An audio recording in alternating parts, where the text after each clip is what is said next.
At the beginning of the film, shows a boy named Steve, who is very much in love with the world of mining. However, Old Man Jenkins, who lost 2 teeth, has repeatedly warned that the mine is not a playground for children. After coming of age, Steve worked as a property sales company, offering condos to several people. Unfortunately, the percentage failed to frustrate him and thought to work in a mine that Steve seemed very obsessed with it. Far from giving up on his dream, he returns to the mines to challenge Jenkins' seemingly immortal grandfather. Try to capture him. Finally, Steve managed to enter the mine, making him very excited. This is the beginning of an adventure begins. When Steve finally found a mysterious artifact, 2 cubes, which when the object is joined appears a portal that can take Steve to another world called Overworld, which is very beautiful, making him surprised and did not expect there is a world like his dream, because he can build and make anything as he wants, although goats and cows do not care. In the overworld, many tame animals. Also, Steve built many houses and dream buildings. Not only that, there are also wild wolves. However, he was able to tame it by giving it a bone, also giving the name Dennis. So Steve took care of Dennis and made him a friend. In the overworld, Steve is very happy to think this is a perfect world.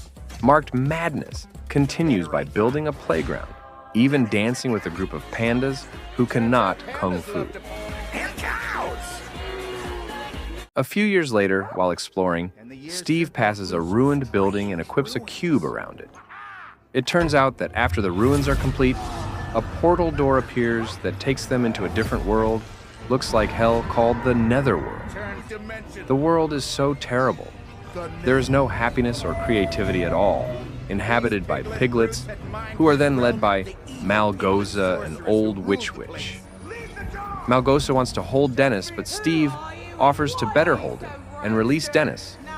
Malgoza refuses the offer and will arrest Steve and Dennis. Somehow, Steve shows a cube that can take them all into the overworld world. So Malgoza, who hates creativity, plans to bring all the troops to attack and rob the gold in the overworld. Of course, Steve does not accept that, not willingly if the overworld is destroyed. So Dennis steals the prison key from the guards and manages to escape, and then take the crystal cube again so that they cannot cross into the overworld. Realizing this is not an easy thing, Steve orders Dennis to go bring a crystal cube and hide in a room in the real world. Dennis understood his master's order to immediately go bring the crystal cube. Steve is trapped in the Netherworld. A few years later, a video game champion named Garrett Garrison, who had the Garbage Man, is the owner of a video game store. Then a postman sent a letter about a warning from the court that his store would be evicted if the debt was not immediately repaid. For the sake of making a profit, Garrett goes to secondhand auctions to get objects that can make a profit. Eventually, Garrett won the auction. It turned out he was eyeing the super rare Atari Cosmos game console.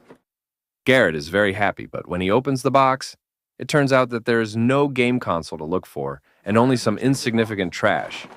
Turns out that among them there's a crystal cube that can open a portal to the overworld, and Garrett does not realize this. Garrett was very disappointed when he spent $900 just for the sake of garbage, and ended up being blacklisted by the warehouse auction community as a result of his actions. Elsewhere, brothers and sister seen moving house after death. Their mother, both of whom moved to Steve. I don't know who sold it. The two are greeted by a realtor named Don, who gives them potato chips that are sure to taste like potatoes, then gives them the keys to the house before leaving with imported alpacas from the Nigerian mountains.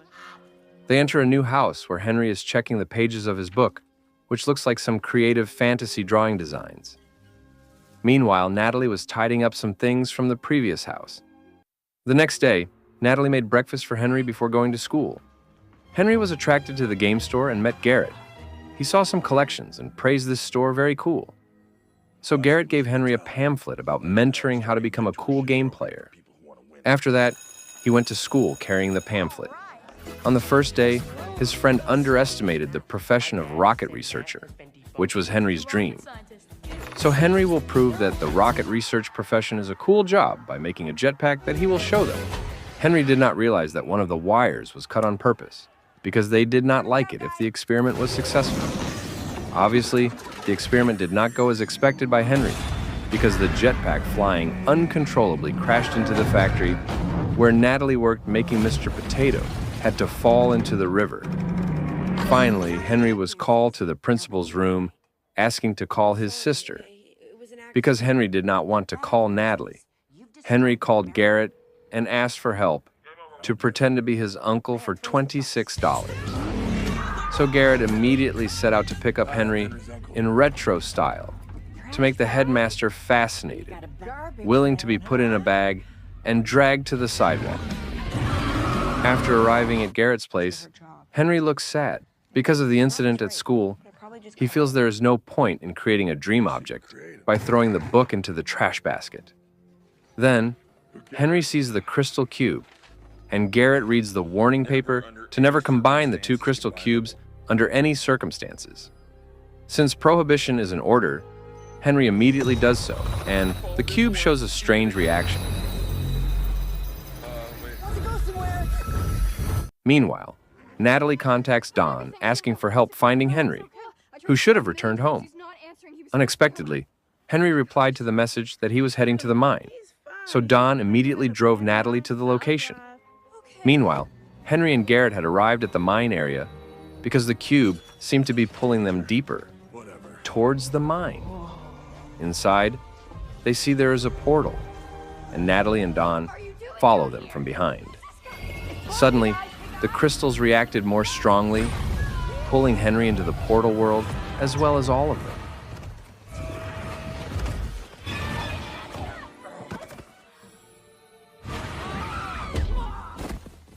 They were bewildered and surprised to see the beauty of the overworld that went beyond the limits of imagination. Meanwhile, a villager looks curious about the portal and immediately goes to the portal into the human world. In the netherworld, the piglets were working hard without pay until the apocalypse. Then, a small piglet shows the work to Malgosa, but she kills small piglets because Malgosa hates creativity. Suddenly, the blue orbs shine, indicating that the overworld portal has been opened. So she meets Steve in prison, giving the order to retrieve the crystal cube. Steve did not expect that the overworld could open after so long. Steve refuses, but Malgosa threatens by showing Dennis the necklace, as if she had taken Dennis hostage. Of course, Steve does not want his beloved dog's life threatened so desperately forced to accept the order that Dennis is actually still safe out there. That night, they were confused after it became dark, making the conditions of the overworld turn tense because the skeleton and spider troops attacked, and there was no other must-be escape. Henry accidentally hit a tree trunk that turned into a small cube. He was confused and impressed by that cleverly realized system in the overworld world that ended up building a defensive fortress from enemy attacks, while Garrett was trapped in a hole and managed to find another way to plan, towards the castle that had just been built by Henry. Before that, Garrett took the crystal cube, but had to be destroyed by an arrow, making the portal to the real world closed. Garrett had to run away to bring the crystal cube into the castle, but he was confused and did not know how to get up. Lucky Henry could help Garrett. Then, there was an explosion from the creeper. Then, many zombies came up to the castle through the hole caused by the explosion of the creeper. When things get chaotic, Steve came to help them.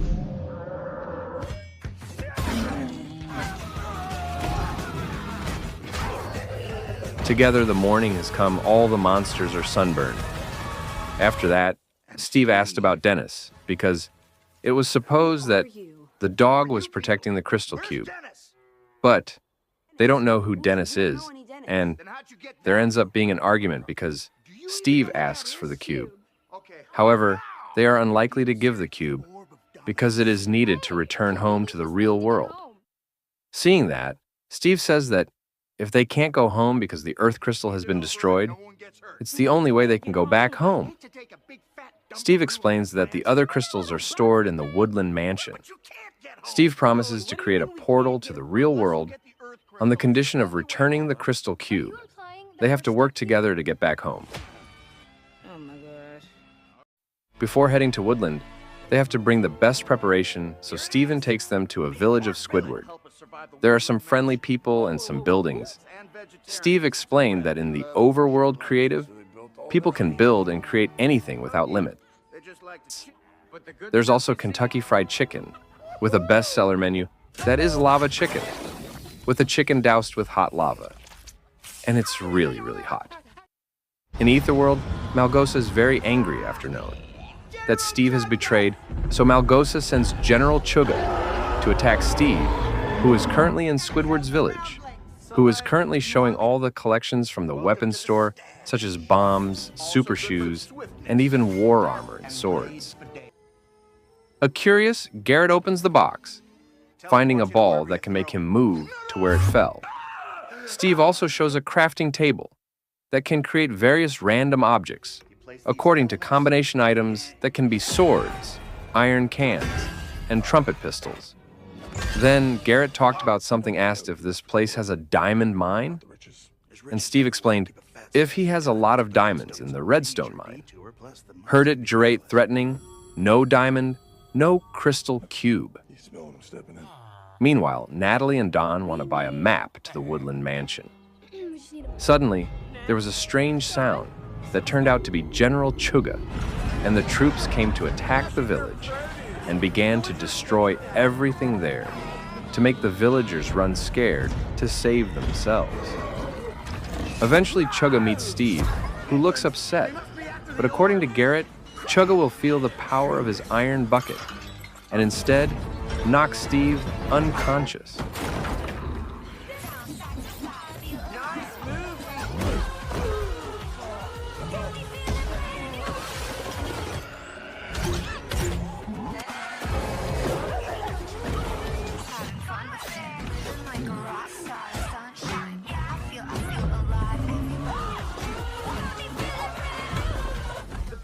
Luckily, the village guard Iron Golem arrived, hitting the flying Chuga far away.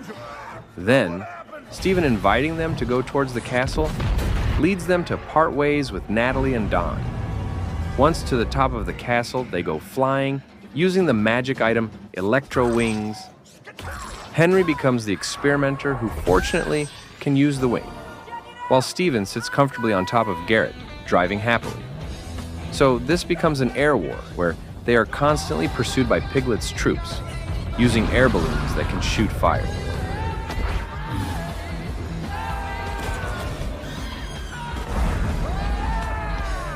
The team continued to pursue them through the valley. Luckily, they managed to escape the pursuit of Piglet's troops through a narrow hole, making the wing broken.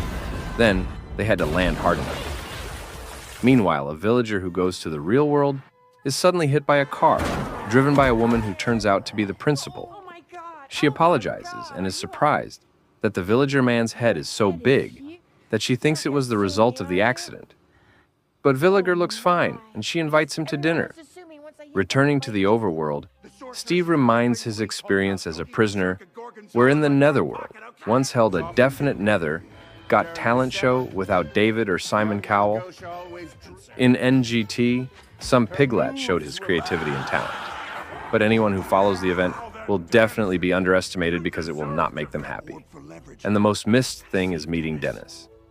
Then, Steve shows the position of the Woodland Mansion behind the mountain. Then Garrett shows the cube, reminiscent of the deal on diamonds. In the Netherworld, Malgosia was furious that General Chuga had failed the mission. So Malgosia gave orders to the larger and savage Great Hawk in place of the shot Chuga into roast pork. Elsewhere, Natalie and Don are still searching for their whereabouts at night. Natalie feels guilty for having failed, which should have protected Henry well. Then a wild wolf appeared. Then Don tried taming it with a T-Rex tailbone. Finally, the wolf turned out to be tame like a dog. Don sees a necklace with Dennis written on it, and she remembers if Steve ever asked about Dennis. Then Dennis signaled for them to go after him, thinking he might show them something. Meanwhile, Steve shows Henry his diamond mine to his amazement. Garrett is impatient to see the diamond that he unexpectedly stepped on the trap floor.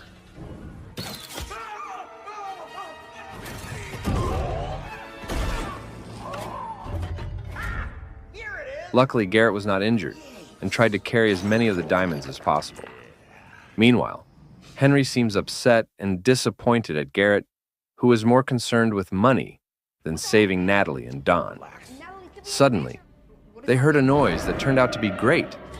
Hawk made them have to immediately escape from there, using a mine train at high speed, like a roller coaster ride in a Disney park. Damn it, they got into a dark mine. When they started the fire, they actually saw a lot of creepers there. While the Great Hawk continues to pursue, make Garrett have to go down, pushing the mine cart.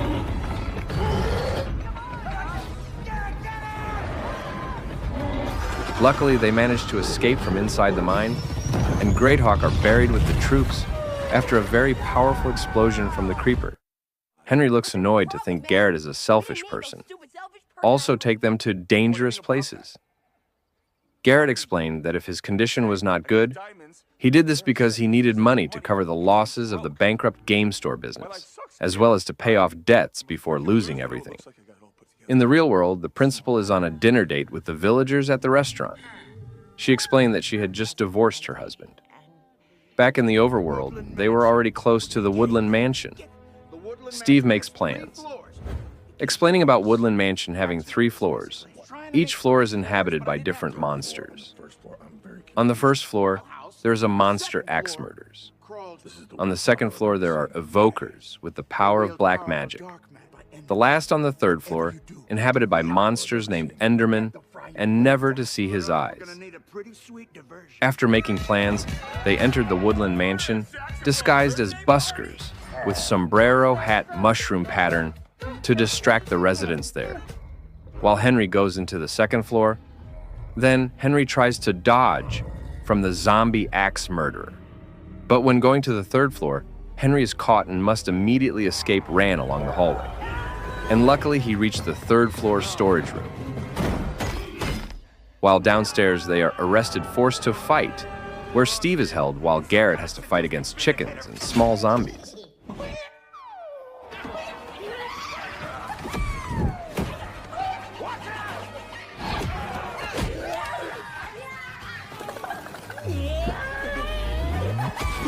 On the third floor, Henry kept looking for the crystal earth, which turned out to be in a box near the window, while Enderman was waiting behind. Then, Henry remembered having to close his eyes, but out of curiosity, he wanted to see Enderman, staring at the eyes that made him enter into hypnosis, bringing negative feelings as if everyone hated him. However, Henry manages to resist and attempts to attack the Enderman by quickly turning the creature into a blue orb. Meanwhile, Garrett is beaten to death and will get the tombstone from Little Zombie. Lucky Steve managed to escape, attack the little zombie, and Ghoul. They became the winners in tag team wrestling, and Henry fell out of nowhere, but for sure they had to leave the mansion immediately. As it turned out, Malgosha was already waiting and used a stick to pull the crystal cube out of Henry's bag. Before leaving, Malgosha ordered the troops to kill them using bomb. Quickly, Garrett throws Henry into the air balloon as an apology for feeling guilty about the previous incident. Then Steve uses slime to jump into the air balloon.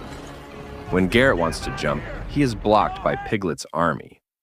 Garrett asks that they immediately go bring them all back to the real world. Now, Garrett is ready to fight against the troops with full bomb, and an explosion occurs, so that the balloon they were flying was blown away, making Henry land hard and faint. When they realized they were already in a house, and Dennis was there. They are rescued by Natalie and Don because of the help from the dog. Meanwhile, Natalie accompanies Henry, who is still sleeping. Steve comes out immediately, surprised if they made the mushroom house, while Henry, who has woken up, hugs Natalie after being separated for a while. Elsewhere, Malgosha brings a crystal cube to the portal to open a larger portal so that the entire Nether army can enter the overworld in preparation for destruction. Seeing this, Steve was furious, not accepting that Malgosa had turned the overworld into the netherworld. So they must unite against Malgosa and make a very complex plan with a variety of equipment and creativity, then divide each task, such as making traps with TNT, swords, and taming wild wolves. Meanwhile, Malgosa prepares to destroy all the villagers in the overworld. Natalie and Henry create an army of iron golems to face the piglets, who are very numerous. Because they are made of iron, the golems manage to easily defeat the Malgosa army. Seeing that the army was helpless, Malgosa summoned Greathawk to attack Henry and Natalie. Lucky for the Golem King to protect them. Meanwhile, Steve, with full strength, is ready to fight Malgosa, running carrying a sword to attack, and Natalie and Henry planned to go up to the portal to retrieve the crystal cube, but there was no way, so Henry used a teleportation ball. Threw it up there, then automatically, Henry also teleported. Unexpectedly, Greathawk approached to attack Natalie, and Dawn came with an army of wolves that had previously been tamed. Above the portal, Henry attempts to retrieve the crystal cube, but he fell as a result of an attack from the Great Hawk. But Garrett arrived to help Heaney using an air balloon. They were very happy to see Garrett alive. Garrett asks Henry to pierce the balloon so that it emits a shot of fire, destroying the portal connected to the netherworld. Because the crystal cube fell instantly, reappeared sunlight, burning the entire army of Malgosa. Great Hawk tried to bring the crystal cube. The iron golem immediately attacked, throwing skyward and knocking Greathawk violently. Natalie catches the crystal cube, and they are very happy to be reunited. Meanwhile, Malgosa has begun to weaken from the sun and eventually dies after trying to attack Steve with a kitchen knife. The overworld has been peaceful. Then they prepare to part.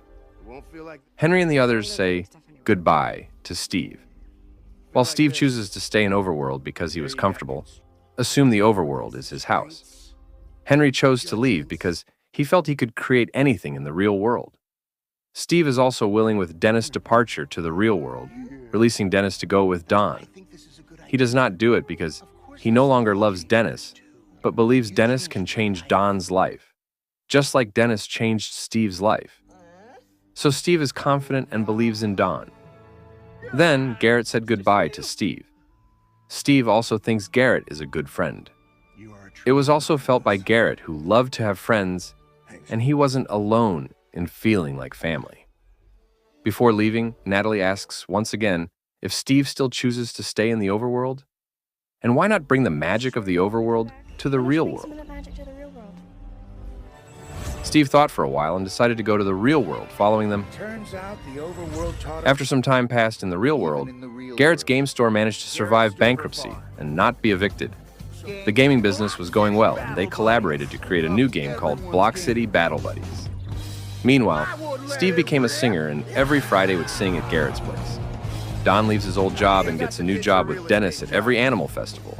Natalie opens a martial arts training, and Henry creates a jetpack to show everyone at school if he has succeeded. At the end of the film, we see Villager officially dating the principal and already able to speak with human language. The ex-husband is not willing with that, and the villagers propose to the principal, who happily accepts the marriage proposal. Then, the film ends happily.